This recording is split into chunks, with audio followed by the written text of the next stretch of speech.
Hey guys, I gotta start doing these videos outside. It's really getting nice. Spring is finally almost here. So I'm probably gonna be returning to nature to film these videos. But for now, I'm in here, and you're gonna have to deal with this environment, this setting. So I'd like to talk a little bit about our sense of identity and what we may cling on to, what our egos actually may cling on to. So I'd like to start off first with a question.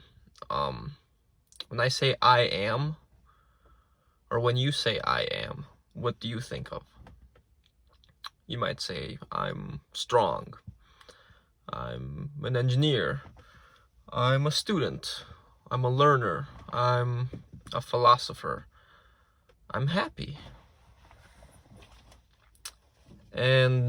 Or even, I'm spiritual. Oh, that's a good one. I'm a spiritual guru. And these are all just identities, right? It's something that we craft from our egos, and they love this. Our egos love this to have a sense of identity, something to cling on to say, this is me, a label. I am this, and I am confined within this box. But then what happens when that identity is stripped away?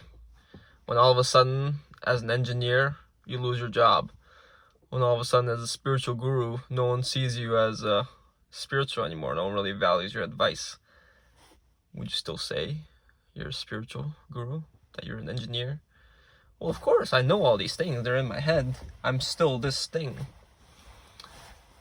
Until you get beat down and beat down and beat down and beat down again, until you then start questioning your sense of identity. Am I really this thing? Am I still what I thought I was? And that's basically what rock bottom is, and how we climb this mountain of ego only to jump right off and hit rock bottom again. So I'd like to say that, what if you were beyond those identities? What if instead of saying I am and going past that, you just stop right there? I am. You are what? I don't know, I just am. And I'm free of any other identity. I am. I am the silence behind the noise. I am the lack of all the identities. See how the ego can take that even further? But you just are. You're a soul. You're an everlasting consciousness that is in a, what may seem as limited body, limited form of consciousness, having an experience, right? So our egos love to categorize, and that's what we see in society. A bunch of stances. People have taken all these sides and positions, and we fall in love with that. Oh, my side's right because I've thought it out. This is it. I know this is true for me, which is great. There's power in that. There's power in claiming something. Like, I claim you as my woman because I value you, and that can be very attractive to a woman. It's knowingness in what you want. But when you attach your identity to something outside of yourself, to some label, I am this relationship, I am the love that you give me, that's when you lose your power, right? So there's power in claiming, there's power in the sense of having some sort of identity, but it's just a game. And when that's taken away, your power is also taken away if you've given it to that sense of category. So I think it's just something to be aware of. And the more we become aware of these thoughts that we may have that give energy to these identities, the more we can return back to who we really are, to our everlasting consciousness, to our God self. Because when you play a game and you put the little piece, right? On like, let's say Monopoly board. Let's say you're the, what's my favorite? My favorite is the car or the shoe. So you're the car. You say, okay, I am that car. But if the car lands on, say, go to jail, you may be upset in the game, right? But once the game is over, you realize you weren't the car, right? It's like a movie, kind of. Like, you may entangle yourself. It's fun. You feel the emotions.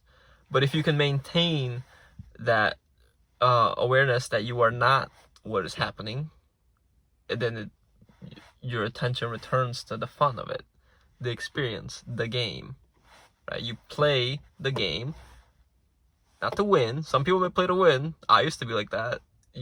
Then you suffer intensely when you don't, and you may have incredible joy when you do. And if you want to play that game of, climbing the mountain of ego and jumping off, and you find fulfillment in that, then you'll keep doing that until you realize there's no need for it, right? And it's an experience. You play the game to have an experience, to have fun, okay? And I think that's the awareness of regular life. Regular life can be fun if you make it fun. And everything that happens in your life is an experience. But as long as you don't identify with that experience, there's joy in every moment. Everything can be turned into what you want to turn it into, right?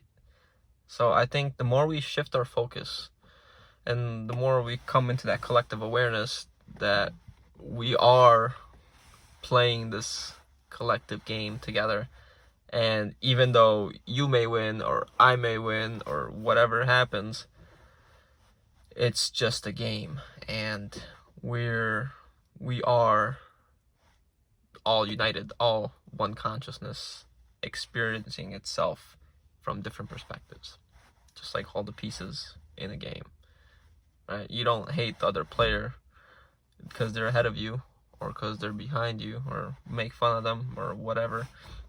You simply enjoy them and thank them for being part of the experience and having someone to play with.